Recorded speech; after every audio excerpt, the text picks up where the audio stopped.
Hello and welcome to Let's Find the New York, Ontario and Western Railroad. This railroad was abandoned back in '57. Actually, it was one of the first Class 1 railroads to get completely liquidated like it was. My grandfather and all his brothers all worked on it at one point in time, and my grandmother. So there's a lot of history in it for me. I'm very interested in it. And this first video is mostly going to be a test to see how this works. I can already tell it's going to lag like hell, but we'll get through it. I'm just going to show the main points when I can zoom into like satellite view or anything. We'll do that in the next parts if this video comes out okay. I'll just show you the main cities and stuff. Like it started, O&W trackage started in Cornwall, right here, south of Newburgh here. But they had rights to run on the New York Central's West Shore line from Cornwall down to New York City. But the actual trackage didn't start until Cornwall. So from Cornwall it headed this way west through and kind of meandered around to Middletown. I'll zoom in on the next videos and show you how. And then from Middletown head north through Bloomingburg. There was a tunnel here to get through this little mountain range and go north through this valley. Did connect to Wurtsboro, but on another branch. And then up here, about right here-ish, let's see how that works, is Summitville, around here. And in Summitville, the main line coming up through the mountains intersected with the Port Jervis to Kingston branch. And so that went basically like the name says, between Kingston and Port Jervis. Basically, you see this 209, it followed the same path. It pretty much ran alongside it a lot of times. It just went up and down this valley. See, there's Port Jervis down here, and let's see. I was going to come out and try and drag the map around, but and then I didn't zoom in. Hold on a second. There. And then it went up to Kingston. Go away. There. Up into Kingston, which is up here. And I mean, nowadays, if somebody had a ton of cash to throw at it, it would be awesome to see that rebuilt, that connection.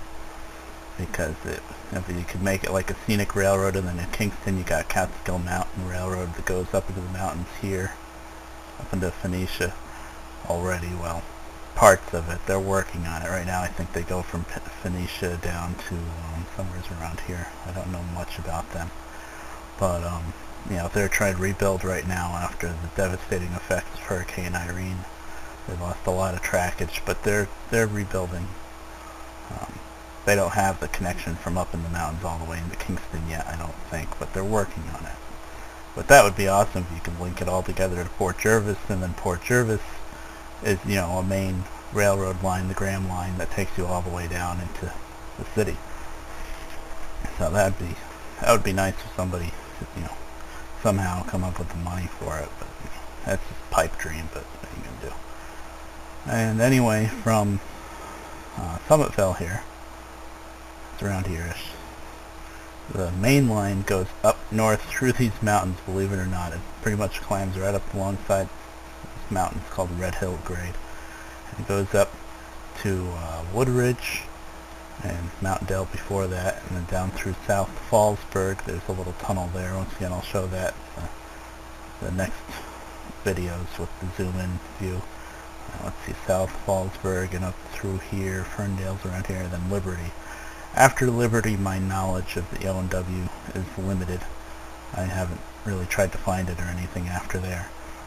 But anyway, from Liberty it goes basically along 17 for the most part, through Livingston Manor, Roscoe, and all this, right along this creek. I think that's, I forget what that creek's name, I'll tell you in the next video, but, and Hancock kind of, well, it goes to Cadosia. And Cadosia, the line turns north and goes up this valley here. So it's Cadosia Apex Road, and it does go up to Apex. But here at Cadosia, which is right around here, the Scranton branch comes down through Hancock and goes down to Scranton. And I don't know a whole lot about that either. But anyway, the main line goes up here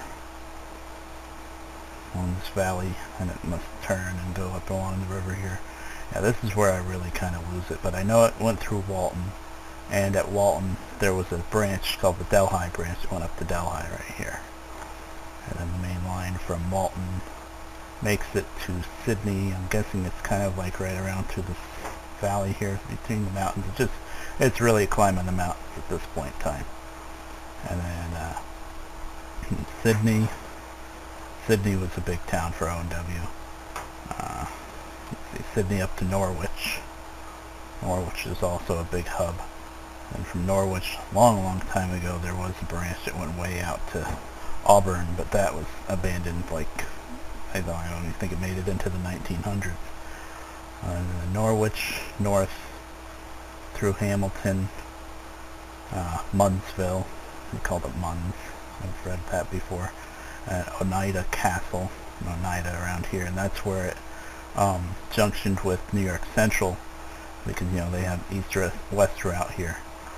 And then, but O&W went up through Sylvan Beach and along the north coast of Oneida Lake, you know, Cleveland, which I never knew there was a Cleveland, New York, but there it is, in Central Square, and Fulton, and it ends in Oswego.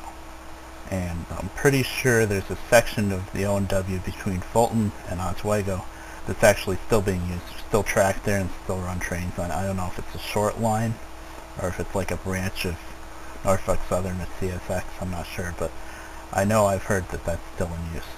But anyway, that's the route from a big overhead point of view. And I guess you can kind of guess by how mountainous it is why the O&W went out of business in 1957. It was just all real little towns out in the middle of nowhere, and they just couldn't generate enough revenue to keep it going. You know, most of their money came from hauling coal out of Scranton Division up through there, and then I think it linked up with the New Haven Railroad in Maybrook, which is down here, and then the New Haven took it over through Poughkeepsie and whatnot, but over the Poughkeepsie Bridge. But you know, when that stopped working and they lost their connection down into Jersey, it's just one thing after another. It just slowly went out of business between the 50s, and by 57 there was just nothing left. They just got liquidated, which really sucks. But anyway, stay tuned for the next video if this one comes out alright. And I'll zoom in with the satellite view and try to really find it. Like really find all the different crossings and whatnots in the tunnels. I can find most of the tunnels, I think. And so I'll see you later. Bye.